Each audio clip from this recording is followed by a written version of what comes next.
I, 20 female, have been estranged from my father for over a decade.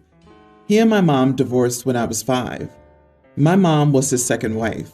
His first wife died about 5 years before my parents met. He had no kids with her, but had wanted them. He never got over his first wife. She was always his one and only. But everyone was concerned about him and encouraged him to seek help and move forward with his life.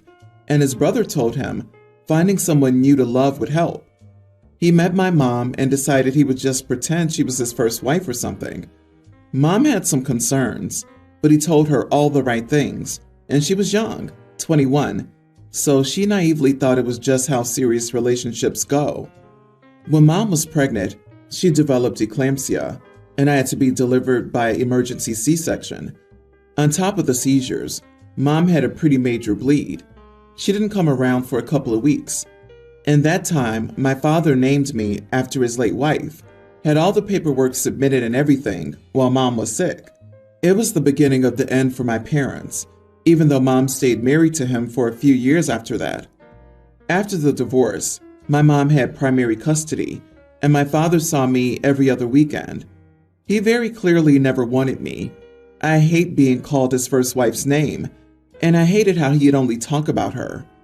One day when I was 6, I told him he didn't love me, he only loved her, and he said that that was right, that he loved her and only her, and he should never have pretended he could love another woman or love children who were not born from her body.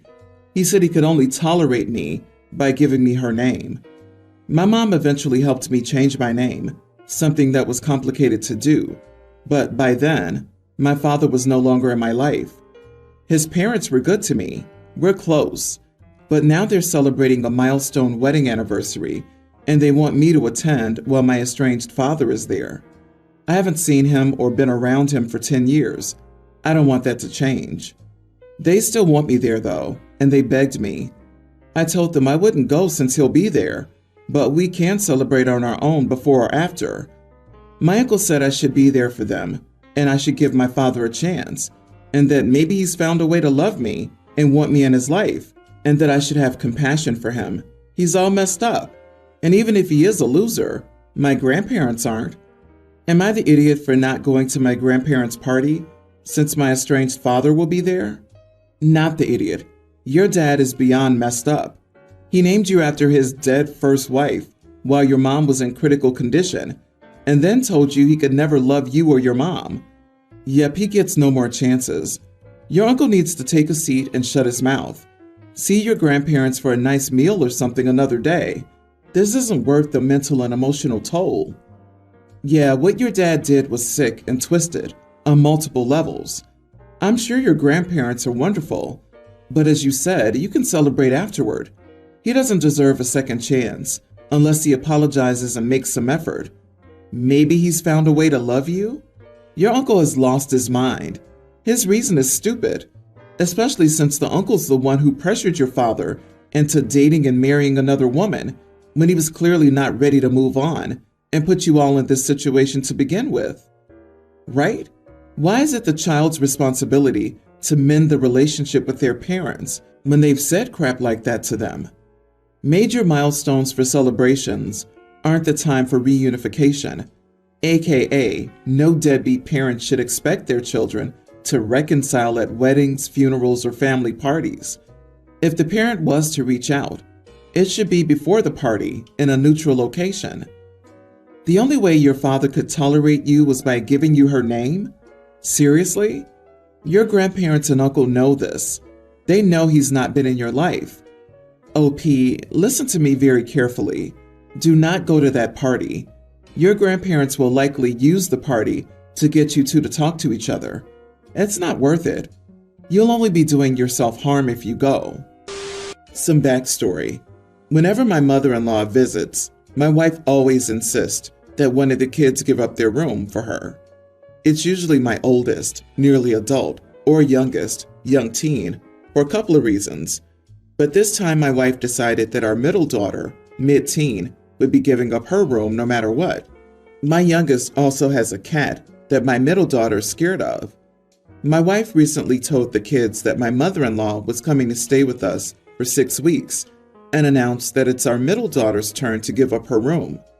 Of course, my middle daughter complained, but I talked to her about it and tried to devise a compromise. I tried to get my wife to agree that one of our older kids' rooms would be better for a few reasons. First, our middle daughter's room is not near a bathroom. Mother-in-law gets up multiple times at night, and she just hurt her ankle. Second, the middle daughter's room is big enough that we could put an air mattress for one of our other kids. Our oldest daughter's room isn't big enough for that, and our youngest daughter has a cat that the middle child is afraid of, so she can't sleep in there. There's also the issue that I strongly think our middle daughter might be autistic, and any change in her routine is hard for her. Then I said that if our middle daughter sleeps on the couch, our youngest daughter has to keep the cat in her room at night. My youngest daughter refused because the cat would wake her up and want to play, but I told her it's fair for the middle to not want the cat harassing her while she sleeps, and that she should keep the cat in her room or give mother-in-law her room. My wife and youngest are saying that this is unfair, and I'm just trying to get the middle out of giving up her room. But I truly think that this is a fair compromise. Middle will give up her room if the cat is away from her at night. I told the middle child if they keep the cat out at night, I'd take her to sleep in my parents' house every night until my mother-in-law left. But my wife is refusing that too, because her mom is already upset that our middle child likes my parents better. My parents lived a half-mile from her until she was born. Mother-in-law lives across the country, and this will make her think that the middle is sleeping there to get away from her. Am I the idiot for saying that either my youngest gives up her room, keeps the cat in her room, or my middle sleeps at my parents' house while my mother's here? 6 weeks? Everyone's the idiot here, except the daughter. What the actual heck are you and your wife and your mother-in-law thinking, throwing your kid out of her own room for 6 weeks? Mother-in-law can stay in a hotel, and/or come for a much shorter visit, and/or sleep on a folding bed. This plan is wholly awful. Your mother-in-law should be ashamed for even thinking of disrupting your home for 6 weeks. Not to mention the disruption to the cat. Not to mention you think your kid may be autistic, but haven't actually had her evaluated? All of you adults should be ashamed of yourselves for your parenting failures. I found out mother-in-law was staying for 6 weeks at the same time as the kids. I told my wife she should either sleep on the couch or get a hotel, but that resulted in an argument for another story. I don't agree with the kids giving up their rooms, especially for that long, but my wife won't compromise. This is not a marriage. This is a dictatorship. Put your foot down. If not for yourself, then for your children and your cat. Your wife needs to learn to discuss and compromise. I take this to a couples counselor, but she doesn't sound capable or interested in compromising or changing. You need to put your fantasies of divorce into action. I'm pretty sure you have fantasies of divorce, am I right? Gee, I wonder why the middle child prefers her other grandmother over the lady who invites herself to stay for 6 weeks, kicks her out of her room, and exposes the cracks in her parents' marriage. Dude, 6 weeks is not a visit. It's long enough that mother-in-law should pay the rent. Grow a spine and tell your wife and mother-in-law to screw off. This happened right after a study group session. One of my and my boyfriend's roommates is in the class and is autistic, and everyone knows he's autistic. We'll call him Rob. Another girl in the study group isn't my friend but more of an acquaintance. We'll call her Leah. As we were getting ready to walk to the bus, my friend mentioned that he had plans to ask out our downstairs neighbor and asked me for advice. Leah butted in and said that he shouldn't ask out our neighbor, who she had never met, because that would make the neighbor, that again, Leah has never met, feel uncomfortable and unsafe. I told Leah that was a weird assumption to make and that she didn't know what she was talking about because she didn't know our neighbor. However, Rob has talked to her before and they definitely have a rapport. Leah said that she would be very uncomfortable if a guy with special needs asked her out because she wouldn't know how to safely turn him down. This made Rob very embarrassed. I was offended on his behalf, and I told Leah that she was worrying about nothing because no one would want to ask her out because she was mean and judgmental.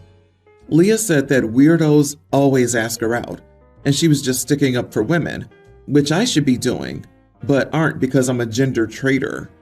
I said that that wasn't a real thing, and she was just a self-righteous witch. Leah stormed off after that. Rob was somewhat stunned by what I said.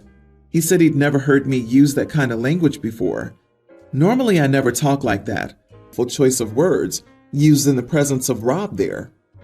Seriously, does she expect Rob to just never have relationships? That, and the gall to try and use sticking up for women as a shield for her willful ignorance, and then doubling down and calling you a traitor to your gender? Usually, getting offended on behalf of other people is cringe, but you were spectacular, and if anyone questions your use of language, well, if the boot fits. If the shoe fits, anything's on the table. She was incredibly rude to your friend, and what she said was cruel. I have no problem with going nuclear on someone for their unwarranted cruelty. And to be clear, there's absolutely nothing wrong with the language you used. I dare say you were pretty polite by my standards. Also, never ever apologize for using strong language at the right moment. My 42 female ex-husband's wife, Anna, is a sweetheart. I don't know the details, but Anna had a crappy father, which caused her to fear men. Anyways, my ex and I share a 19-year-old daughter, Jazz. Jazz and her father were never especially close, but they treated each other with respect. She only sees her dad for a week every month, but she likes her dad's family. Jazz was at her dad's for about 5 hours when my ex called me to pick Jazz up.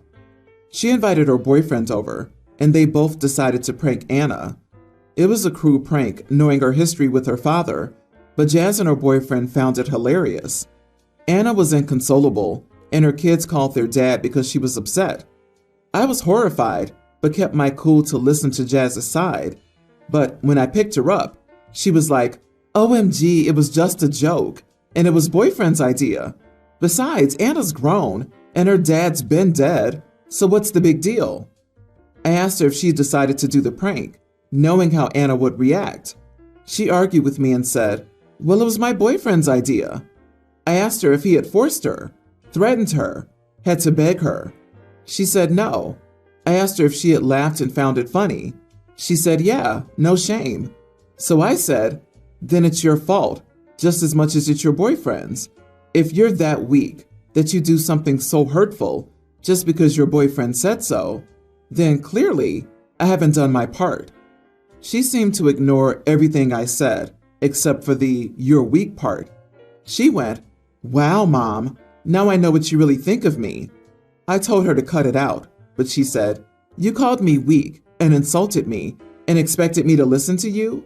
You might be my mom, but that doesn't give you the right to insult me. I'm an adult for darn sake. I told her to act like one then and stop living off of me if she's such a big adult. She said fine, and she called her boyfriend and left. But I feel terrible.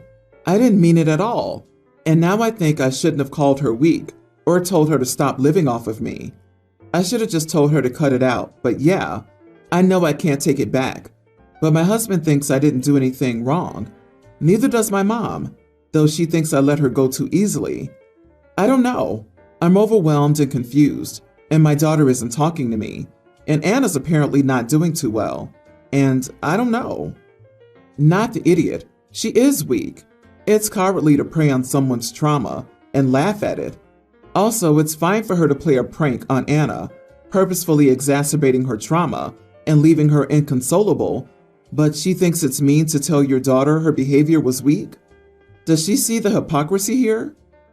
Yeah, if she's an adult, she'll be judged as an adult, especially on her inability to take responsibility and casual cruelty. You were honest with her, and she took offense instead of addressing the lack of empathy that brought all this on. Let her live in the real world for a while. I can't imagine a harsher or more appropriate punishment. Act with kindness or get out isn't that much to ask, in my opinion.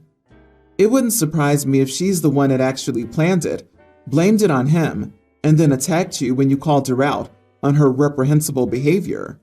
She's an adult. Pack her stuff and let her do adulting for a while. Listen to your mom and don't let your daughter manipulate you with undeserved guilt. Be ready for her to blame everything bad that happens due to her choices on you. Stay strong. Tell her you won't support her again in any way until she sincerely apologizes to Anna.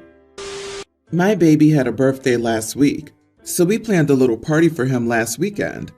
We were supposed to have only one party with both sides of the family, but my sister-in-law and her husband live far away. They haven't met our baby yet. The last time we saw them was before the global issue, and they postponed their visit for a week. So we had a party with my side of the family, my mom, my two siblings, and their partners last week, and another party yesterday with my husband's side, his mom, my sister-in-law, and her husband. As you can see, it was two very small gatherings. Basically, both times, we did the same thing. A meal, a cake, they gave gifts to the baby, fawned over him, took 1 billion pictures and videos, and we chatted while the baby napped for half of the party. I'm breastfeeding, so I don't drink at all, and my husband doesn't like alcohol much, so he stopped along with me. We didn't even think about buying wine for the parties, because the last time we bought any, it was like 2 years ago, LOL. I thought the party with my family-in-law went well. Everyone was happy, until I received a text from my mother-in-law this morning, asking me why I didn't serve drinks, and saying that neglecting my guest was in poor taste. It seems my sister-in-law is very upset with me, because she thinks I was cheap when they came all the way to see us and bring gifts for our baby. To be clear, my husband was the one who planned the second party, and he bought some sodas and juices because that was what he wanted to buy. I don't know why I'm being blamed. The thing is, not serving wine for a party is rare and weird here, but my family didn't say anything about it, so we just went with the same plan for the second party. And before anyone says anything about my husband, he called his mom and asked what the heck was going on, and said if they're not happy with our way of hosting, they don't have to come next time. I guess I'm asking if I'm the idiot for not serving alcohol at my baby's birthday party. Edit. We're French, and they were expecting wine with the meal and champagne with the cake. And it was lunch. And the afternoon after that, they left around 6 p.m. You know, it's a birthday for their grandchild, and all they care about is their booze? Booze at a baby's party? Really? Those people need counseling. You have a serious problem with alcohol if you're mad it wasn't served at a baby's birthday party. You are not the idiot. If the guest of honor can't drink, it isn't appropriate. Yep, drinking problem, ahoy, I'm afraid. That's how I realized my former sister-in-law had drinking issues. She brought 4 tall boys to my 1-year-old's birthday. We never served that at a kid's party, and neither of our friends or family. If it was a New Year's party, someone's 21st birthday, or some other sort of adult party, I could understand some people's expectations of alcohol being served and being disappointed if it wasn't. And it's super crappy that your sister-in-law complained to your mother-in-law, who then complained to you. It's so manipulative. OP, you accommodated these people with the whole second party. They can survive one party without wine or champagne. On their next birthday, you can gift them their very own personal flask to never miss their opportunity to spike their drink. P.S. Love how your husband handled it.